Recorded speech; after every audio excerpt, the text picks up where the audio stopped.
Chapter 3, The Birth of Shadows.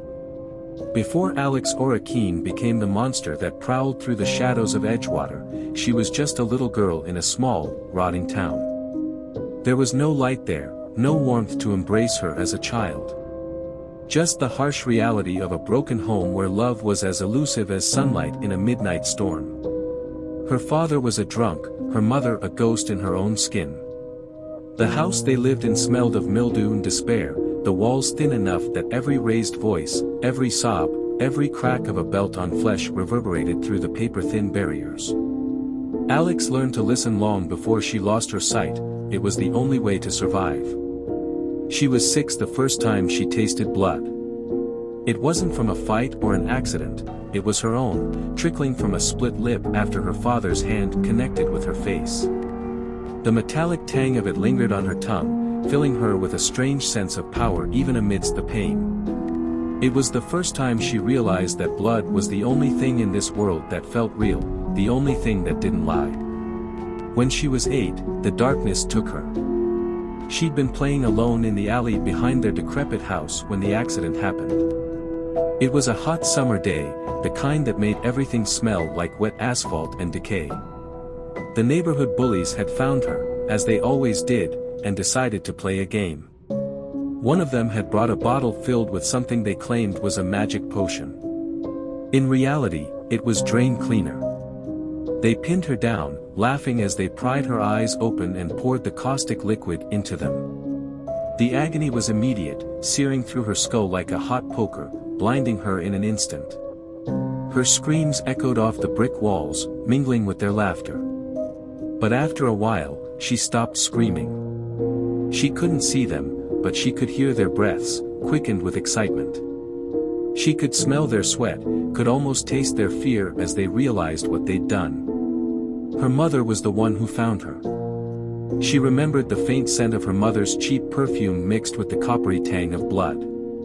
But her mother's embrace was cold, distant.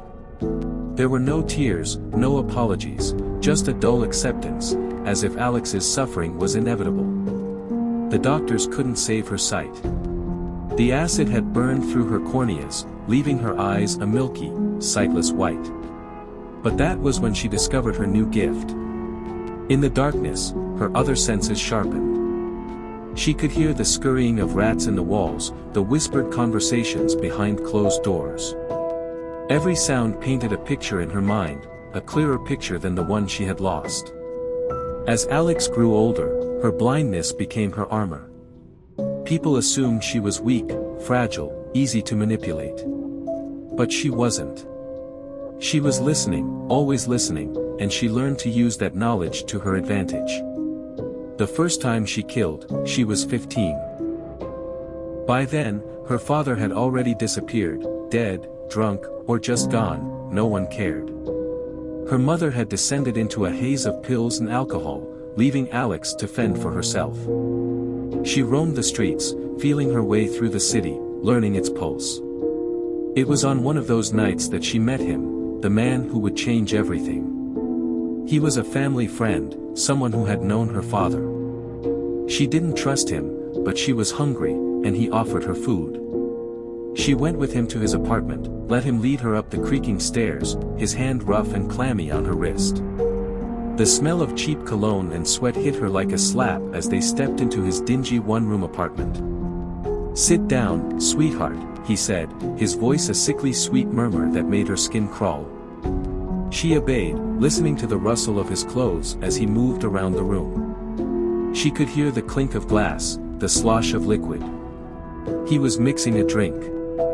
The air was thick with the scent of vodka, the sharp tang of something bitter that made her throat tighten. He sat down beside her, far too close, his breath hot against her cheek. She could feel his hand sliding up her thigh, could smell the acrid sweat beading on his forehead. Her heart raced, but she didn't move. She was waiting, listening, biding her time. "Such a pretty thing," he murmured. "No one will miss you." It was those words that triggered something in her. Something cold, something primal. In a single, fluid motion, she reached out, her hands finding the glass he had set down on the table. She didn't hesitate. She smashed it against the edge of the table, the sound of shattering glass like a symphony in her ears. Before he could react, she drove the jagged edge into his throat. Warm blood sprayed across her face, hot and metallic, and she shuddered with something she couldn't quite name. Pleasure. Relief. Liberation. He tried to scream, but all that came out was a wet, gurgling sound as he collapsed onto the floor. She sat there, listening to his life drain away, her heart slowing, her breathing steady. For the first time in her life, she felt powerful. Alive. When it was over, she leaned down, her fingers brushing over his still warm face.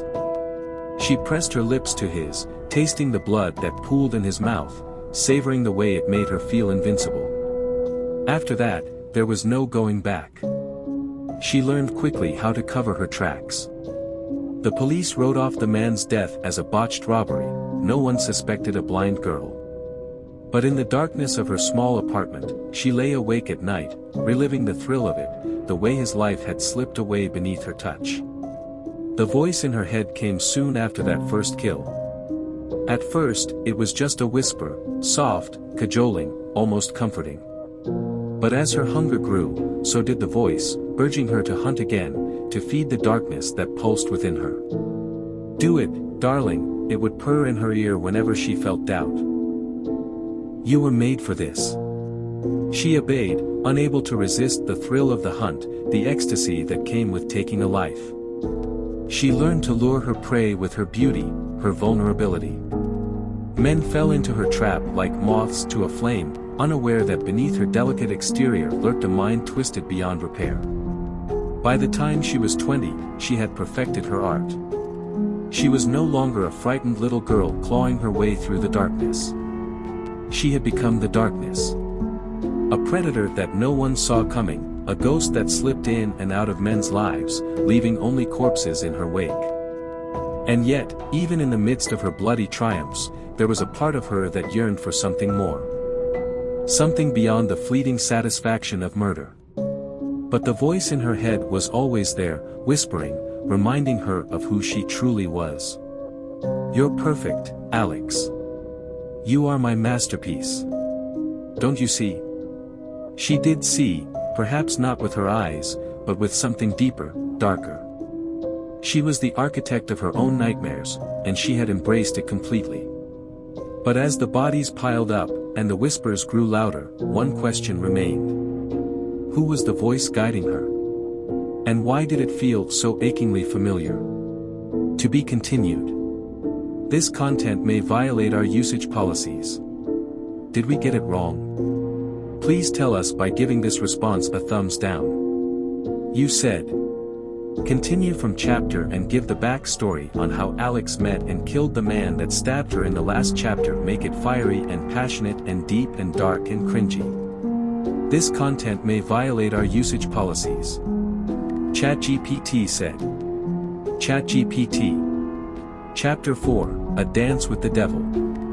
Before he came back to haunt her in the darkness of her apartment, before his knife plunged into her stomach, Alex Orchestrated had already danced her twisted waltz with him. His name was Vincent Mercer, a name that still sent shivers through her soul like the echo of a razor across skin. Theirs was a story written in blood, lust, and madness, a game of predator and prey where the lines were never clear. It had all started a year ago, in one of Edgewater's darker corners. The night was thick with the scent of rain and decay, the streets slick and gleaming under the bruised sky. Alex had been hunting, prowling through the city's veins like a cancer, searching for her next victim. She was restless, her hunger for death gnawing at her insides like a starving beast. But that night, it wasn't just the blood she craved. It was something more, something primal that made her skin itch and her heart race. That's when she heard him. His voice cut through the noise of the city like a blade, smooth and rich, dripping with confidence.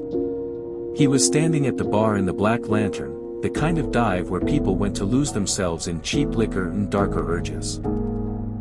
She could hear the rhythmic clink of ice cubes in his glass, the deep rumble of his laugh, a sound that sent an unexpected shiver down her spine. She was blind, but she didn't need eyes to see him.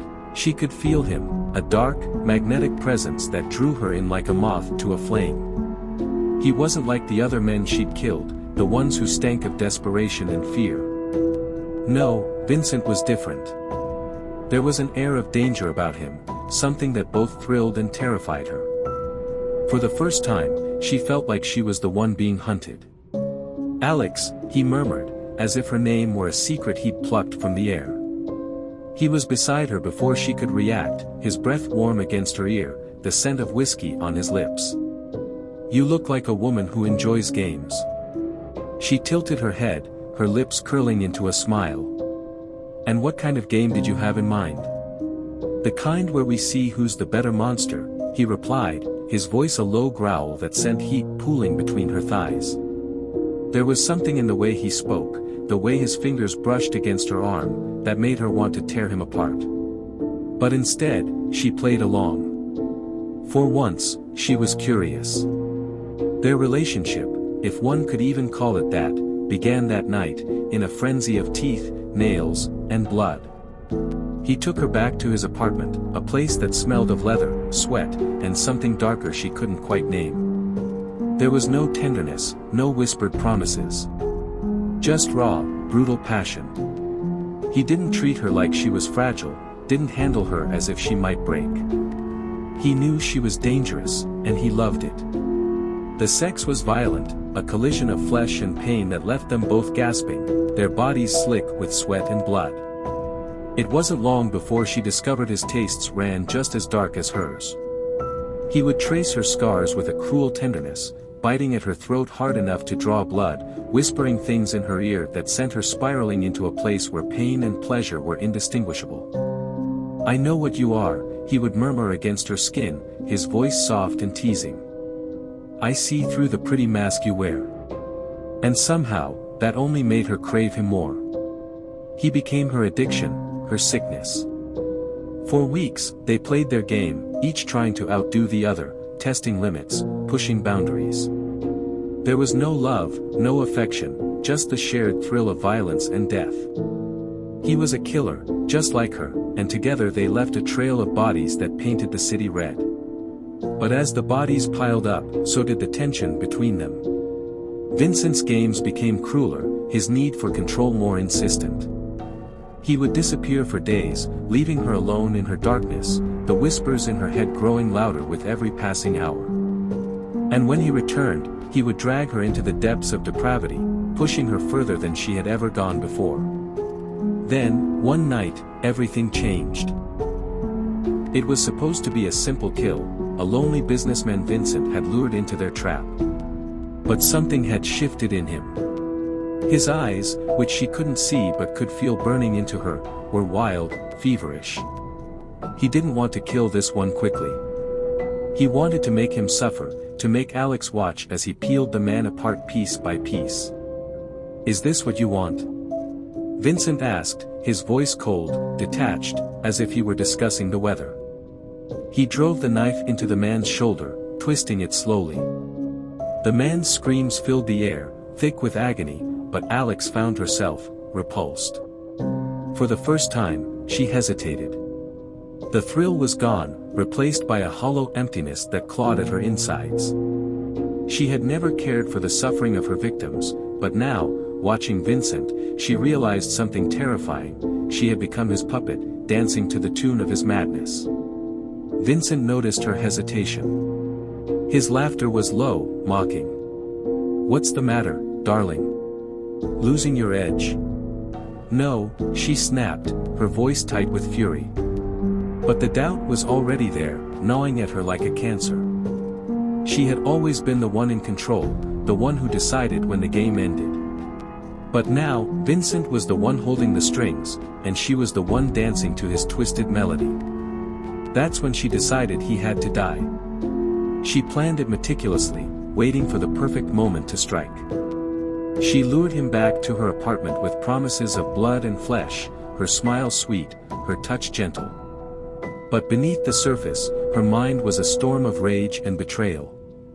When he walked through her door that night, she could sense his arrogance, his belief that she was still under his spell.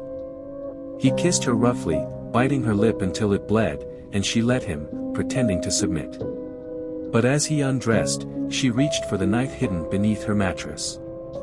He was on top of her, his hands around her throat, squeezing just enough to make her gasp for air. But this time, she wasn't afraid. As he leaned down to kiss her, she drove the knife into his side, her face twisting with satisfaction as she felt the blade pierce his flesh. The look on his face was one of pure shock. "You, bitch," he gasped, blood bubbling from his lips. But she didn't stop. She drove the knife in again and again, relishing the way his body convulsed beneath her, his strength ebbing with each strike. But Vincent was a fighter, just like her. With the last of his strength, he ripped the knife from her hands and drove it into her thigh. Pain exploded through her, but she didn't stop, didn't let go. She wrapped her hands around his throat, squeezing until she felt the life drain out of him. As his body went limp, she lay there, panting, her hands slick with his blood. She had won. She had taken back control. Or so she thought. But she should have known better. Monsters like Vincent never stayed dead. And now, as she lay bleeding on the floor of her bathroom, his knife buried in her stomach, she realized that their game was far from over.